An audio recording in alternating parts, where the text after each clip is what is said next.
Beginner student would understand कि ये question mixtures का है। ही नोज कि मिक्सचर के केस में फॉर्मूला लगता है A1N1 plus A2N2 upon N1 plus N2 and he would try to apply that. Copper over here is delivering 7 parts out of the total 10 parts. Copper is contributing 2 parts out of the 5 parts. Now according to the trick we need to make the total same. Total same बनाना पड़ेगा, यानी कि 5 और 10 को same बनाने के लिए इनका एलसीएम लेके 10 बनाना पड़ेगा। अगर अपन बात करें इंटरमीडिएट की, so intermediate person knows what is the trick behind it. Hi guys, let us see कि यार ये एक ऐसा प्रॉब्लम जो एक्चुअल में एग्जाम में भी आ चुका है, इसे कैसे डिफरेंट टाइप ऑफ स्टूडेंट्स कैसे इसे अप्रोच करेंगे। अगर मैं एक बिगिनर की बात करूं, the beginner would read the question. बोल रहा है यहाँ पे the ratio of copper to zinc in alloys A and B is given to us as 2:3 and 7:3, and if these two alloys are mixed in the ratio 13:2, then what is the ratio of copper and zinc in the final mixture? Beginner student would understand कि ये question mixtures का है और यहाँ पे अपने पास दो alloys हैं जिन्हें मिक्स किया जा रहा है 13:2 के रेशियो में। वो फटाक से क्या करेगा, यहाँ पे ही can go with two methods. He knows कि मिक्सचर के केस में फॉर्मूला लगता है A1N1 plus A2N2 upon N1 plus N2 and he would try to apply that. सो अगर वो दिखेगा पहले वाले मिक्सचर में जो रेशियो दिया हुआ है कॉपर और जिंक का, it is given to us as 2:3। In the second one it is given to us as 7:3। So he can solve it in two ways. Copper का कंसंट्रेशन लेके सॉल्व कर सकता है या जो है जिंक का कंसंट्रेशन लेके सॉल्व कर सकता है। If he takes copper concentration, copper is basically जो है is delivering 2 parts out of the total 5 parts. Similarly copper over here is delivering 7 parts out of the total 10 parts.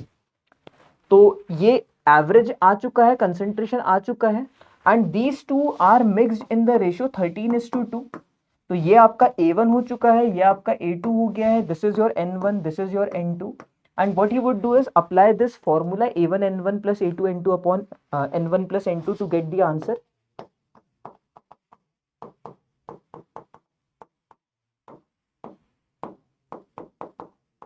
And इसके हिसाब से अगर जाए 2/5 into 13 is going to result in 26/5 and 7/10 into 2 is going to result in 7/5 upon N1 plus N2 यानी कि 13 plus 2 is going to be 15.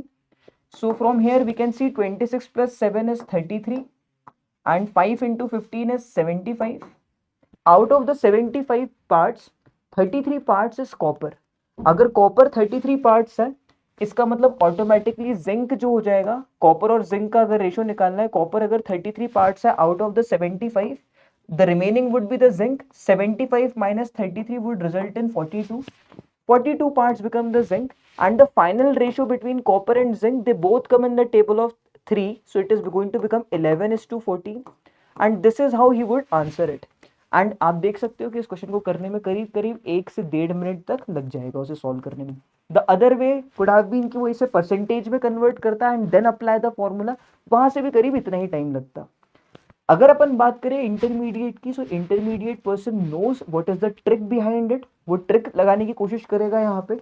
The trick says कि आप सबसे पहले जो भी आपके पास चीजें मिक्स्ड है, रेशियो जो है आपके पास वो लिखो और टोटल कितना हो रहा है ये लिखो। So in the first alloy, the ratio of copper and zinc is 2:3. 2 plus 3 is going to be 5. So out there are total 5 parts in this mixture. In the second one, the copper and zinc ratio is given to us as 7:3. Total in this one is going to become 10. Now according to the trick, we need to make the total same. Total same बनाना पड़ेगा, यानी कि 5 और 10 को same बनाने के लिए इनका एलसीएम लेके 10 बनाना पड़ेगा। एलसीएम जो है इसका 10 आ जाएगा। In order to make this 10, we'll have to multiply 2 over here, and after multiplying 2, it basically becomes 4, 6 and 10. ठीक है, तो अब अपने पास दोनों भी अलॉयज जो है वो आ चुके हैं। इन दोनों के टोटल आपने सेम कर लिए हैं। अब सिंपल कैलकुलेशन करने के लिए क्या करना है, जिस रेशियो में इन्हें मिक्स किया गया है वो नंबर्स मल्टीप्लाई करने हैं। फर्स्ट वाला जो अलॉय है इसके 13 पार्ट्स हैं, यानी कि इसको 13 से मल्टीप्लाई करना पड़ेगा। सेकेंड अलॉय के 2 पार्ट्स हैं, यानी कि इसे 2 से मल्टीप्लाई करना पड़ेगा। 13 4s are 52 and 7 2s are 14 जो है यहाँ ऐड हो जाएगा कॉपर के लिए। जिंक के लिए 13 6s are 78 and 2 3s are 6 add हो जाएगा यहाँ पे। So this thing is coming out to be 66। Total copper के पार्ट 66 आ गए हैं। टोटल जिंक के पार्ट 78 प्लस 6 यानी कि 84 आ गए हैं। दोनों ही 6 की टेबल में आते हैं, यानी कि अब जो फाइनल रेशियो निकल कर आ जाएगा वो 6 11s 6 14 11:14 निकल कर आ जाएगा। अगेन शॉर्ट ट्रिक की मदद से भी ये क्वेश्चन जो है अराउंड 20-30 सेकंड थोड़ा जल्दी हो रहा है, ठीक है। So this is how these two people would approach this question. But when it comes to a pro student who has understood the crux of how to give a competitive exam, let us see how will that person approach this question. In case of mixtures guys, the funda is कि जिस भी averages जो रहते हैं अपने पास, resultant is going to move towards that particular average where the number of terms or the n is greater. अगर मैं देखूं यहाँ पे जो पहला एवरेज है मेरे पास A1 जो है मेरे पास यहाँ पे वो 2:3 था, और A2 जो है वो मुझे यहाँ पे मिलने वाला है बाय 7:3, इसकी मदद से मिलने वाला है, और एक यहाँ पे इसकी मदद से मिलने वाला है, और यहाँ पे इन्हें मिक्स किया गया है इन द रेशो 13:2 के रेशो में।